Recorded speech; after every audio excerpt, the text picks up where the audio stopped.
A very warm welcome to you at home. I am Musa Mkaliphi and this is AfroShowBiz News, and for the next half hour we'll bring you the very best of African arts and entertainment. Now, we love hearing from you, so send us those emails at afroshowbiznews@sabc.co.za. Also follow us on Twitter. Our handle is @AfroShowBizNews. But for now, let's have a look at stories making headlines. A play about poverty and food insecurity takes place at the State Theatre. Congo changes political system through art. And Choral Music Festival in honor of OR Tambo takes place tomorrow.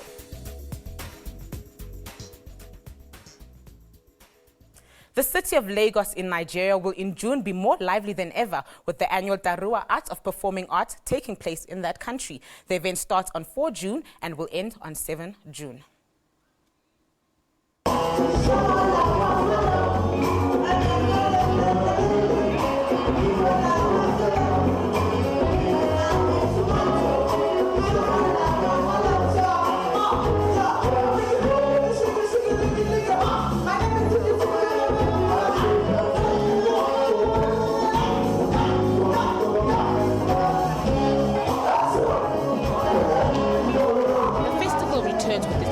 Themed Telling Our Stories. The debut edition of the event was held in 2013 and received raved reviews. This year's gig promises to be better, with a cocktail of rich events which will tell the Nigerian story through music, dance, theatre, spoken word, fashion and literature. The Darua Festival creates a gathering for artistic and intellectual minds. The vision of the festival is to expand the horizons of Nigerian and global artists. The festival also affords upcoming artists and members of the public who do not have the opportunity of art expressions at work an opportunity to express themselves. Darua is one of the most consistent and entertaining art events in Lagos. Visitors from all over the world are expected to attend. A theatre play titled Hungry is currently showing at the State Theatre in Pretoria. The play takes a look at urban poverty and food insecurity in the country. The play Hungry is currently showing at the State Theatre in Pretoria. It is about urban poverty, food insecurity and how these issues are interpreted and explored. The play, based on real-life events, is written and directed by Aubrey Sekabi. To put the play together, he worked with Mpumelelo Paul Grootboom and research was done by Dr. Utsile Tswane. Hungry is a story about a poor unemployed 42-year-old man, Tommy. In his small community, he gets visited by a discredited researcher and journalist, Johan, as he stands in for another researcher who fell ill on research assignment. The community is a fictional South African small township called Lusaka. This is where Tommy leads Johan through the community's poverty, their plight and their problems. So far, the play has received a 4-star review and standing ovation from audiences. Sekabi has had other successful plays at the theatre like Silent Voice, which was seen at the World Festival of Black Arts in Dakar in Senegal. The play will conclude next week Sunday. Nigerian actor Jim Ike has been dropped from the lead role in the Kenyan movie My Life in Crime. Producer of the film says Ike costs too much. He has starred in dozens of Nigerian and Ghanaian films. Just returned home from a long trip. Nigerian actor Jim Ike won't play Kenyan reformed gangster Jack Zolo in the My Life in Crime anymore. Ike had been cast as a lead character in the movie adapted from the popular series of crime thriller novels authored by John Kiriamiti. Everybody complains about hope. I'm not the first to complain about hope. Sister Nkichi has complained about hope. Sister Nkiru has complained about hope. Z complained about hope. Z complained about hope. Yes. According to the movie producer, Neil Shell, the reason was to get marketable people to act in the movie, which makes it easier to sell to the wider African market and beyond. Okay, you know what? I'll get to the bottom. How? I'll get to the bottom. Hey, let me work it out. And let me use my discretion and work it out. However, screenwriter Sarah Miyake says that the budget needed to be slashed a lot and filming has been pushed to get an actor who won't cost as much. Then how much was left? 20,000. But she told me she was going to drive you to the bank to clear the money. Yes, but I told her I couldn't leave the store for the assistant. The movie will be an adaptation of all 3 best-selling novels of Kyriamiti: My Life in Crime, My Life with a Criminal, and My Life in Prison. Lard Buurman is a photographer who captures a significant social and economic aspect of African cities. His pictures captures and tells stories and reality that emerges in the movement of citizens. He now joins us in studio to tell us a bit more about his current exhibition. Hello, Lard, and welcome to AfroShowBiz News. Thank you very much. All right, you're welcome. Now, Lard, tell us a bit about what you're currently exhibiting at the moment.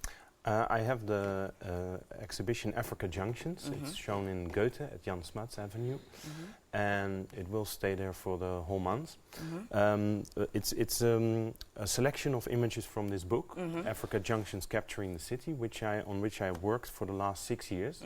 It shows 14 cities around this continent in 12 countries. And now, how has the response been to the exhibition?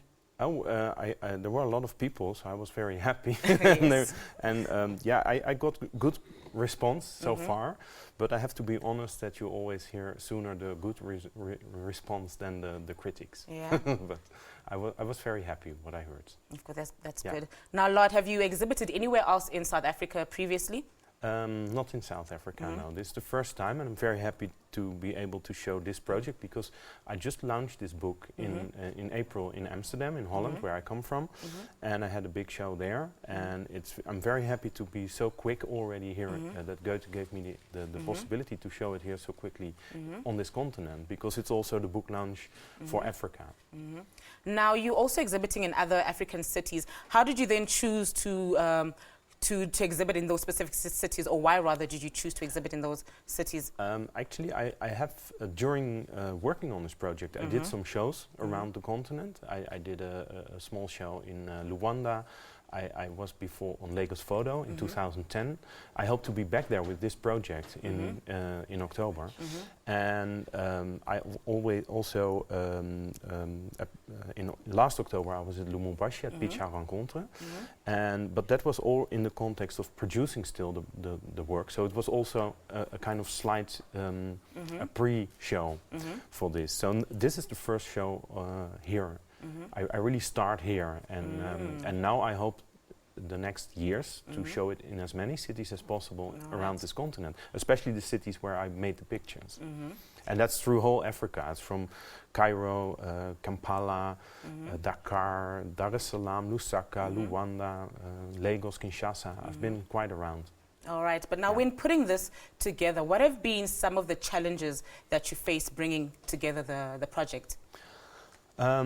Well, the first problem, or it was not even a problem, it was being unexperienced, not knowing what to expect of the African city. If you read about African cities, you read a lot of hell on earth stories, like the whole idea that often 3/4 of a city would be a slum area. But what is a slum area? Often it's also a sprawl area, so it has no direction, it has not a real center.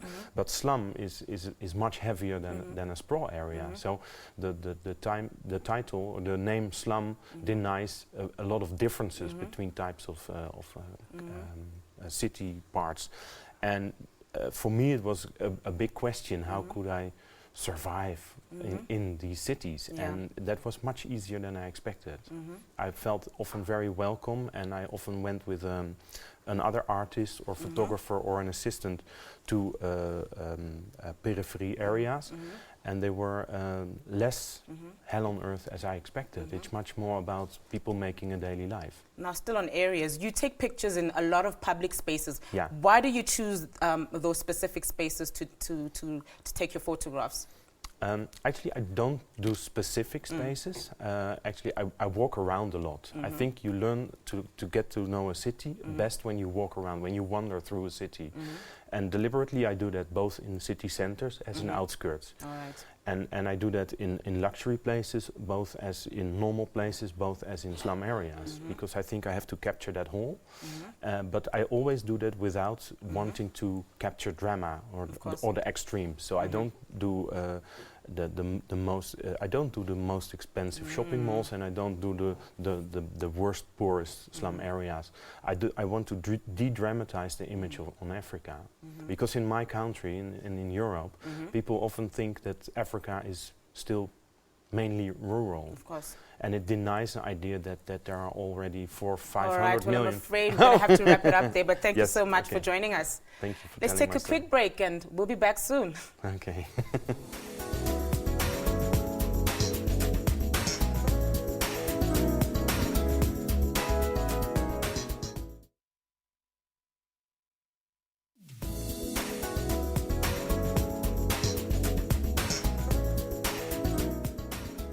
Welcome back. Goma, a city in the eastern region of the Democratic Republic of Congo, is known for political turmoil and is seeking to change this concept through art. A colorful art store in this area is giving residents a chance to celebrate the country's vibrant cultural heritage. An entrepreneur in Goma seeks to change image of conflict in Congo through art. However, a small art store called Kivu Noro, meaning Light of Kivu, is trying to change this perception. The store is owned by an artist, Mapendo Sumuni. It displays a variety of artwork from paintings, sculptures, curios, sandals, handbags and jewelry.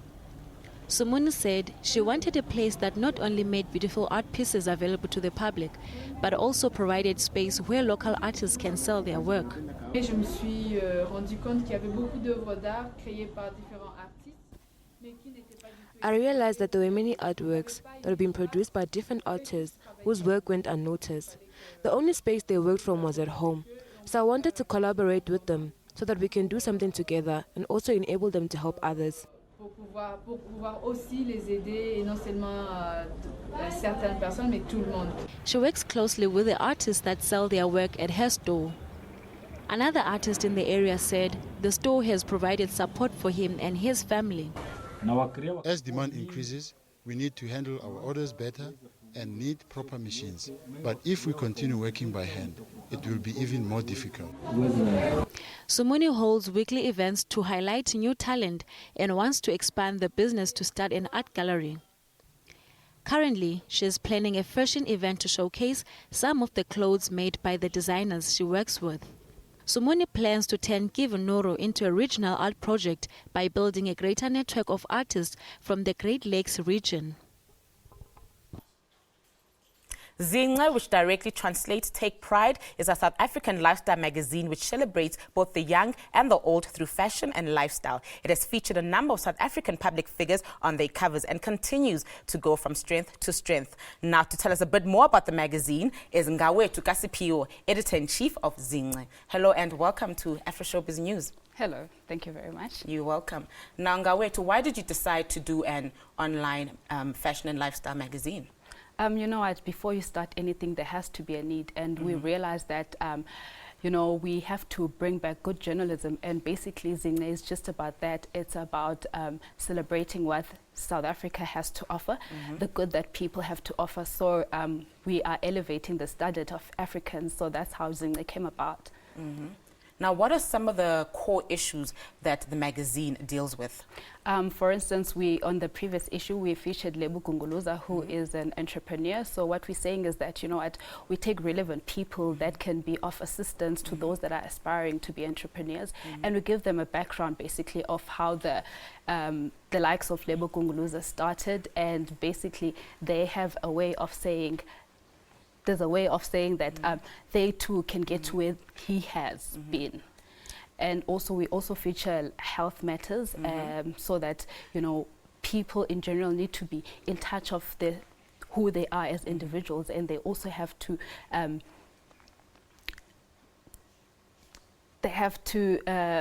take care of who they are as individuals. So those are the key aspects that we cover, and we go around looking for untapped talent, and that is what Zingce is about. Now, how has the magazine been funded? Currently, we're doing the magazine out of our own salary, which is a challenge, but we are going around securing meetings so that we can convince individuals to actually invest, because we believe that we've got a story to tell, you know, and there's a lot that we can celebrate as Africans. So that's currently where we are. Now, Ngawethu, you're also editor of Ilaplam, which mainly deals with fashion. Tell us a bit more about Ilaplam. Ilaplam is basically about getting those designers that are not known, and we also get the likes of David Lale, who will be featured on the next cover. Those individuals inspire those designers who want to get somewhere. So Zingne is about getting bloggers that want to be out there, to be celebrated as well. And we also go around getting those that are in a way interlinked to fashion, like photographers. We give them a platform to showcase their work, and it's basically about a celebration of talent. Now, what are you hoping that your readers will take away when they read these magazines? For Zingne, I want when we decide to print, I want a mother to be able to get into a store and take the magazine, because we would have catered for her particular needs. I want a student to be able to take that particular magazine, in the sense that we are saying, if you are young at heart, the magazine is for you. If we're saying if you think that you're mature, that particular magazine is for you. And also, if you've got that social responsibility, then that magazine is for you. Now, speaking of social responsibility, what are some of the projects that you actually deal with in terms of your social responsibility? For the next issue, what we've done is we've gone around. You know, currently that there's the whole Bring Back Our Girls campaign that's going on. So as South Africans, we're saying, let us support Nigeria. So we went around taking images of people supporting that particular campaign, and we've actually dedicated a double-page spread of the images, just to say that we feel your pain, but this is the little that we can do. Yeah. And then what have been some of the challenges putting this together? The fact that I still have a full-time job is a challenge on its own. However, I think it all goes with how much you want to be heard. So you just put that aside until you get to where you want to be. Then you basically keep on keeping on. So the main challenge has been us not having that financial muscle to actually put everything together how we'd want it to be. So we currently work with limited resources, which is okay for now, because when the time is right, everything will fall into place. But do you actually think there is a market for online magazines in the country? Do you think people embrace online magazines? Most definitely, because everything is migrating to the net currently. I mean, if you look around, most people are on their phones. So they want things that are easily accessible. So by you having a smartphone or any other phone that where you can access the information that you need. So there is a big market for online, and it's growing. However, there is that those stereotype people who still want their core print, but online is definitely growing. All right, thank you, Ngawethu, for joining us. This week, we take a look at a book by African business expert Victor Khomeswana. It is titled Africa is Open for Business. Well known as an African business expert with a profile on radio and television, Victor shares 50 stories of innovation and opportunity behind the business headlines of the last 10 years on the African continent. Africa is Open for Business contains a dynamic and different view of the opportunities available in Africa from those usually portrayed in the news and media. Khomeswana focuses on the behind the headlines, as well as sharing his personal experiences while Africa traveling and doing business in a way that is entertaining and informative. The book was launched in May. You are still watching AfroShowBiz News. Catch all our previous episodes on our YouTube channel by simply searching for AfroShowBiz News. Now for another quick break, and we'll see you right after.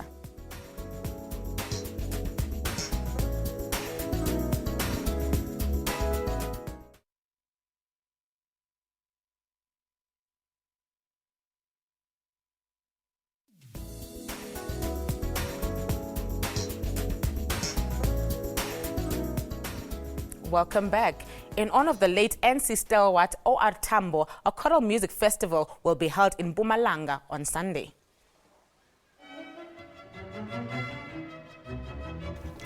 The 2014 National Arts Melting Pot Festival will kickstart tomorrow in Mpumalanga. Since its inception last year, this festival has been celebrated by many South African audiences. It was started as a platform to pay tribute to the late O.R. Tambo. Tambo loved choral music in his time and was a former school choir member at St. Peter's. Melting Pot Choral Festival is an endeavor that is aimed at celebrating the lifetime and legacy of O.R. Tambo through choral music. So we run a series of choral music festivals and competitions around the country. We have done one celebrating the 20 years of our democracy in Durban on the 27th of April. We're moving on to Emalahleni to celebrate the Youth Month on the 1st of June. We have choirs from Swaziland, choirs from Mpumalanga, and choirs from Limpopo. So we're calling that Melting Pot Choral Festival Mpumalanga edition. This festival does not only focus on choral music only, but also makes room for dance, comedy, and music performances from local artists. Artists who will be performing include Zex Bandwini, gospel singer Solima Mahlangu, and leading comedian Celeste Nduli, and others.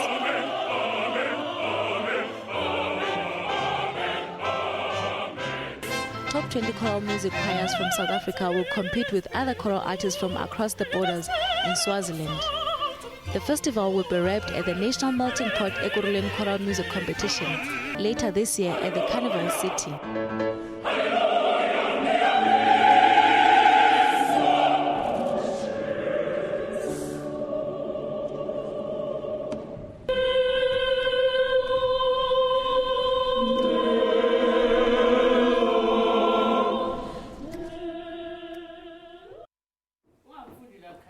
French combo Under Control, made out of 4 beatboxers named Mike Flow, Mr. Lips, Digo, and Fire Brass, are currently touring Mozambique, Lesotho, Swaziland, and South Africa.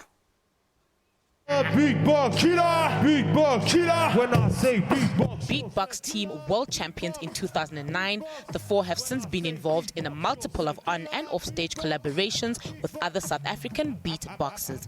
Their performances have no machines, no turntables, no special effects, with the voice as the only instrument. The songs done by the quartet create impressive scenes and atmospheres. Their music is usually accompanied by an illumination of light. They performed earlier in the week in Johannesburg. They published their first album titled One in 2011 with the motto Strictly from the Mouth. They continue to entice audiences with their captivating performances. Their performances are presented by the French Institute in South Africa. Ladies and gentlemen, please make some noise for the most famous beatbox team in the world! We have now come to the end of our show. However, please catch our repeats every Sunday at 2 a.m. and again at 1:30 p.m. We leave you with a video of our artists who have been nominated at this year's MTV Africa Music Awards. It's Mikey Figizolo from South Africa and Davido from Nigeria with Shelete. For now, it's goodbye from me and the rest of the AfroShowBiz news team.